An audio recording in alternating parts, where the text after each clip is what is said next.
खबर आजमगढ़ बुढ़नपुर से, जहां कोयलसा में राष्ट्रीय ग्राम स्वराज योजना अंतर्गत विकासखंड कोयलसा में क्षेत्र पंचायत सदस्यों की 2 दिवसीय प्रशिक्षण के समापन समारोह कोयलसा प्रमुख के प्रतिनिधि संतोष यादव अध्यक्षता में किया गया। उन्होंने बताया कि सरकार की मंशा के रोग क्षेत्र पंचायत सदस्यों को प्रशिक्षित कर उन्हें उनके कर्तव्य और दायित्व के बारे में इस प्रशिक्षण के माध्यम से बताया गया। साथ ही ग्राम सभा के विकास के लिए अब क्षेत्र योजना बना करके क्षेत्र पंचायत निधि से गांव का विकास करा सकते हैं। गांव में अत्यंत आवश्यक कार्य को हर क्षेत्र पंचायत सदस्य डिमांड के माध्यम से ब्लॉक प्रमुख को अवगत कराएगा। प्रमुख द्वारा 10 लाख से अधिक के बजट के भी कार्य क्षेत्र पंचायत निधि से किया जाएगा। खंड विकास अधिकारी श्वेतांग सिंह ने बताया कि सरकार ग्राम सभा का समग्र विकास कराना चाहती है, इसलिए क्षेत्र पंचायत सदस्यों को भी ग्राम सभा के विकास के लिए सुनहरा अवसर प्रदान कर रहे हैं। लाखों रुपए खर्च करके हर क्षेत्र में पंचायत सदस्य अपने गांव में सीसी रोड, खड़ंजा, इंटरलॉकिंग, नाली निर्माण कार्य, पोखरी का सुंदरीकरण से लेकर के गरीब व्यक्तियों को खाद्यान्न से लेकर बेहतर स्वास्थ्य सुविधा मुहैया करा सकता है। इस प्रशिक्षण में सभी क्षेत्र पंचायत सदस्यों को उनके कार्यों के बारे में बेहतर जानकारी दी गई। सहायक विकास अधिकारी अमरजीत सिंह ने कार्यक्रम में हिस्सा लेने वाले लोगों का आभार व्यक्त किया। साथ ही ग्राम प्रधानों से अपील की थी अपने ग्राम सभा का बेहतर विकास करें। इस अवसर पर वरिष्ठ फैकल्टी एवं सह प्रबंधक doctor Deepak Singh, master trainer Ramesh Chandra Singh, Kamlakant राय, रामनयन यादव, अमित कुमार, सत्येंद्र कुमार सिंह, श्रीराम यादव एवं बसंता मौर्य उपस्थित रहे। और मास्टर ट्रेनर पंचायती राज निदेशालय लखनऊ से नामित किया गया है। हम लोग इस समय आजमगढ़ के 2200 ब्लॉक में जो क्षेत्र पंचायत सदस्य हैं उनको प्रशिक्षण देने का काम कर रहे हैं।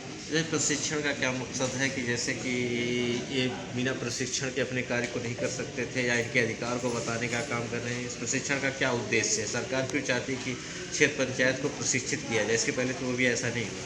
जी, अभी इसके पहले जो देखा गया कि जो लोग बीडीसी सदस्य चुन करके आते हैं उनकी भूमिका और जिम्मेदारी क्या है, रोल और रिस्पॉन्सिबिलिटी क्या है, इनको खुद पता नहीं चलता था।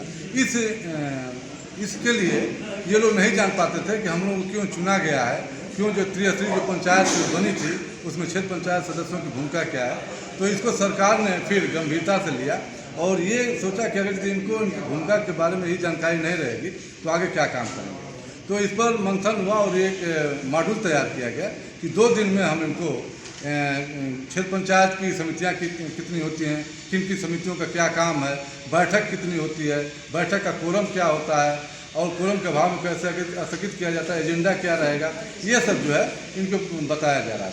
इसके साथ साथ जो इनका उद्देश्य है कि हम क्षेत्र पंचायत चुन करके आए हैं, हम भी कुछ काम कराएंगे, तो बीपीडीपी योजना बनाई गई है। बीपीडीपी में जो क्षेत्र पंचायत विकास योजना है उसके बारे में इनको बताया जा रहा है ताकि ये बैठ करके और ब्लॉक प्रमुख के साथ क्षेत्र पंचायत विकास योजना बनावें और अपने गांव की जो समस्या जो प्रधान नहीं करा पा रहे हैं उसको बीपीडीपी में ला करके रखें और उसके हिसाब से बजट के हिसाब से जो प्राथमिकता है, क्योंकि एक बार पूरा बजट तो मिलेगा नहीं, जो प्राथमिकता है प्राथमिकता के आधार पर ये वर्गीकरण करेंगे कि इस साल क्या काम कराया जाएगा, कितने बजट का, अगले साल फिर उसको कैसे जोड़ा जा सकता है, इसको लेकर के है। दूसरा इनका है उद्देश्य कि जो 9 थीम है, जो हमारा सतत विकास लक्ष्य का जो 9 थीम है, 9 उद्देश्य हैं, उसको कैसे हम पूरा करेंगे। गरीबी उन्मूलन है, महिला सशक्तिकरण को लेकर के है, बाल हितैषी को लेकर के है। तो जो 9 थीम है जिसको कि एक दूसरे से सब पिरोए गए हैं, अगर ये काम अच्छा होगा तो हर काम उसमें अच्छा होता जाएगा। इसको लेकर के हम लोग इन लोगों को 2 दिन का प्रशिक्षण दे रहे हैं। अच्छा, तो जो थीम आप बता रहे हैं इसके पहले भी लागू रही होंगी। हाँ, तो क्या ये कभी उस पर काम किए हैं? अभी क्षेत्र पंचायत में तो नहीं था, अभी था सरकार का उद्देश्य था जो सतत विकास लक्ष्य है उसका सरकार का 17 स्कीम को था, लेकिन 17 स्कीम जब पूरा नहीं हो पा रही थी तो उसको 9 थीम में लेकर के 9 विषय पर लेकर के केंद्रित किया गया और उस थीम को इन लोगों के माध्यम से अभी इसके बाद फिर प्रधानों का भी है, फिर प्रधानों को भी उसके ऊपर अवेयर किया जाएगा, जागरूक किया जाएगा। तो इसको लेकर के इनके अंदर जागरूकता पैदा हो। और ये संतोष यादव ब्लॉक प्रमुख यह 2 दिवसीय प्रशिक्षण किस चीज़ का है?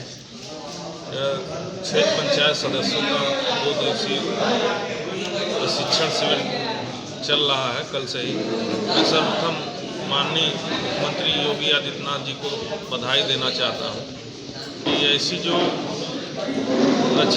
ऐसा कार्यक्रम चला करके क्षेत्र पंचायत सदस्यों को प्रशिक्षण दे करके उनके क्या कार्य हैं, उनकी शक्ति क्या है, इन सबको आदरणीय जिला से जो अधिकारी लोग आए हैं बता रहे हैं। इससे पहले भी बहुत से लोग क्षेत्र पंचायत चुने जाते थे, लेकिन ब्लॉक प्रमुखी का चुनाव होने के बाद उनका कोई औचित्य नहीं रहता था। लेकिन सरकार की जो योजना है, जो कार्यक्रम चलाया जा रहा है, इन सब के द्वारा इन सब का महत्व और इनकी शक्ति को बताया जा रहा है, जिससे ब्लॉक के जो कार्यक्रम है गांव से जुड़ेंगे, उनके द्वारा क्या गांव में आवश्यकता है उस लोग हमको आके बताएंगे, यहाँ पर ब्लॉक पे बताएंगे, लिख देंगे, कार्य योजना बनेगी, इस हिसाब से ब्लॉक का विकास हो। जैसे ग्राम प्रधान स्तर से जो भी कार्य अधूरे रह जाते हैं या जो नहीं हो सकते हैं, क्षेत्र पंचायत सदस्य द्वारा उस कार्य को आपको अवगत कराएंगे, उसकी कार्य योजना बना करके आप उससे शीघ्र ही उसका निस्तारण करेंगे। यही मंशा है। तो क्या ग्राम पंचायत अलग काम करेगी और क्षेत्र पंचायत अलग काम करेगी? ग्राम पंचायत का बजट अलग होता है, प्रधान का जो वो अलग कार्य होता है। क्षेत्र पंचायत पूरे ब्लॉक का विकास, ग्राम पंचायत जो होती है वो एक गांव का। अच्छा, इसमें जो क्षेत्र पंचायत अंतर्गत क्या क्या कार्य हो सकते हैं? क्षेत्र पंचायत के अंतर्गत ऐसे कार्य हैं जो कोई रास्ता है जो दो गाँव को जोड़ता है, पोखरे हैं, नाली है, निर्माण है, और भी बहुत से ऐसे कार्य हैं कि हमारे गांव के कोई गरीब जनता अगर मतलब उसको खाद्य नहीं मिल रहा है, खाद्य पदार्थ नहीं, और ओढ़ने के लिए भी स्तर नहीं है, स्वास्थ्य लाभ नहीं पा रहा है, इस सब के माध्यम से क्षेत्र पंचायत सदस्यों को प्रशिक्षित किया जा रहा है। एक चीज़ हमको बताइए, जो आप जैसे इनके द्वारा बजट का कोई मतलब होगा कि जैसे बजट सीमित बजट में ही होगा या बजट की कोई बाध्यता नहीं होगी? जैसे कार्य से कोई जैसे कार्य योजना ये बनाना चाहते हैं, अगर बहुत लंबा प्रोजेक्ट हो और बहुत नेसेसरी हो, जैसे कुछ गाँवों में जल जमाव की समस्या होती है जो ग्राम प्रधान स्तर से उसका निस्तारण नहीं किया जा सकता, लेकिन नाली बनाना बहुत अनिवार्य है। ऐसी दशा में क्या बजट आड़े हाथ आएगा?